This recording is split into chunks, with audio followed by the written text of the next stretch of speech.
9 декабря ежегодно в России отмечается День Героев Отечества. Цель праздника – формирование патриотического воспитания молодежи и идеалов служения Родине.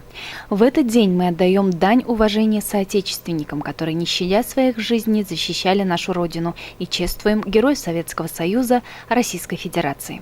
Илишевский район взрастил двух таких героев, прославившихся своими ратными подвигами во время Великой Отечественной войны. Это уроженец деревни Илекшиды Муса Гареев и уроженец села Дюмеево Анвар Абдуллин.